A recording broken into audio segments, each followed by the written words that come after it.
Galnet News, your galaxy in focus, 12th of April, 3301. In today's news, capital ships come to blows in Derrim. Princess Lavigny Duval orders construction of Imperial Clipper fleet in Nu. The East India Company announces the Galactic Silk Road.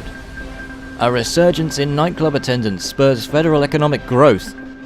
And a roundup of last week's Empire news. Our top story today, in news likely to have serious consequences for inhabitants of both the Empire and the Federation, the Derrim system, a high-tech economy home to 18 million, was the scene of a huge conflict zone involving two of the galaxy's biggest hitters. The dramatic footage reveals the scene where the FNS Galnet faced off against the INV Anders Blaine, and marks the first time that two opposing capital ships have been engaged in open conflict in recent memory. The two gigantic vessels appeared to forego any form of tactics as they engaged in close quarters, and after several hours, the Anders Blaine appeared to be defeated, sustaining heavy damage and making a withdrawal. The Galnet was also not without heavy damage, with some of its weapons showing signs of malfunction. The full cause of this conflict is not known at this stage, but it appears that the federal-backed Partnership of Ibarra made a move to expand to Derrim, and met with opposition from the Imperial-backed Derrim Comms Interstellar. The significance of these events should not be downplayed until more facts emerge, as the Federation and Empire have, until this time, been careful to maintain nothing more than a war of words, rather than an all-out conflict. The INV Anders Blaine has been a feature of the Empire for a long time, and is named after Imperial Chancellor Blaine. It has featured prominently at the forefront of Imperial military activities, and its heavy damage, and the repairs that will inevitably take it out of service, will no doubt weigh heavily on future Imperial plans. In the light of the recent assassination attempt on the Emperor, steps have been taken to hunt down those responsible, and Princess Lavigny Duval has been at the forefront of the publicity surrounding these efforts. Evidently, the senator from Facisi wasn't engaging in empty political posturing when she said that she would find those responsible for the attack on her father. On Arissa's orders, a sizable number of counts and earls have flocked to Facisi to help investigate both their fellow nobility and the citizenry under their care. Now, in a move doubtlessly spurred by the ongoing investigation, reports coming from Nu state that the Princess Lavigny Duval has ordered a sizable fleet of Imperial Clippers to be constructed in the shipyards of Syromyatnikov Horizons.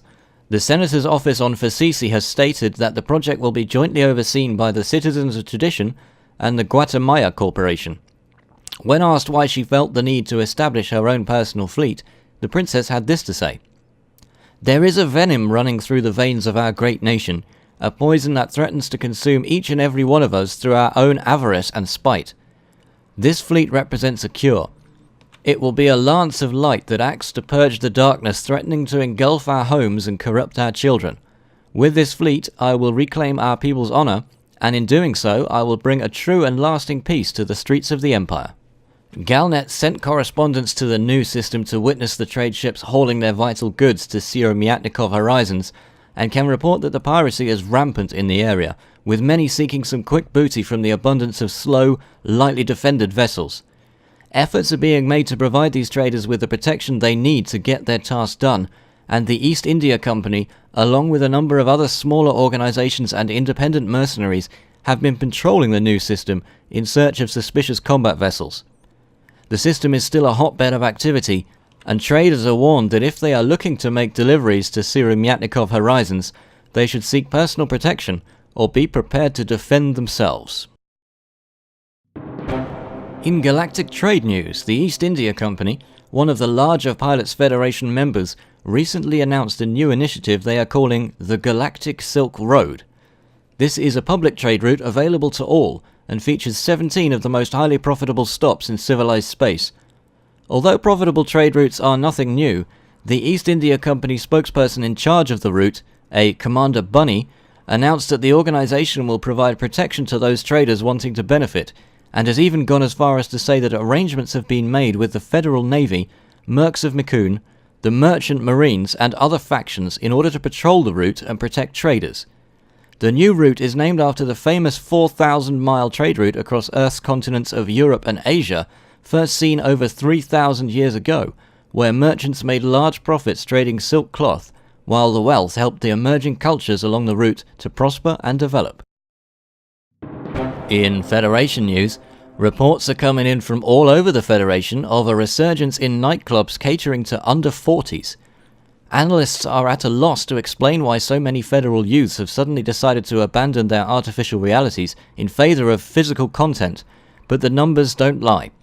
Over 30% of under 40s who responded to a recent Galnet poll said that they'd visited a physical nightclub in the last month, compared to just 12% during the same period last year. The shift has already seen billions of credits being poured into local federal economies. This is causing a series of economic booms that are allowing some previously stagnant systems to begin a period of expansion, the likes of which they haven't experienced in years. It isn't all good news, though. Several dozen regions have reported an increase in violent crimes linked with various youth gatherings. So far, most instances of violence have been self-contained, but political pundits are concerned about more widespread implications should the number of gatherings continue to grow.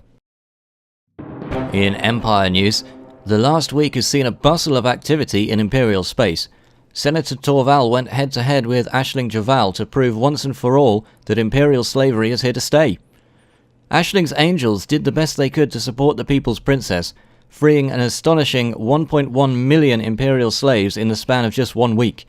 Unfortunately for the Diva Duval, the Imperial Slavers Association managed to acquire a staggering 2.4 million unregulated slaves in the same space of time. The unregulated slaves are currently undergoing an intensive ISA-certified retraining regime, the graduates of which are expected to go on sale from Lagerkvist Gateway next weekend. Princess Orissa has been making her presence felt by shining a light on the darker corners of the Empire.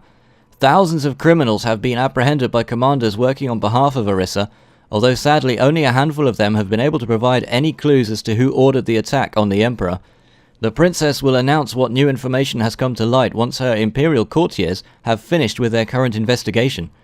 And finally, Senator Petraeus has reached a new financial agreement with Semiskraya, a system that owes the senator a sizable debt due to loans taken out by the current government before they came to power. In less pleasant news, Silver Universal plc, the senator's financial services subsidiary, has announced that from next week it will be raising interest rates on all outstanding debts owed to the senator. That's the Galnet news for today. Tune in next time to keep your galaxy in focus.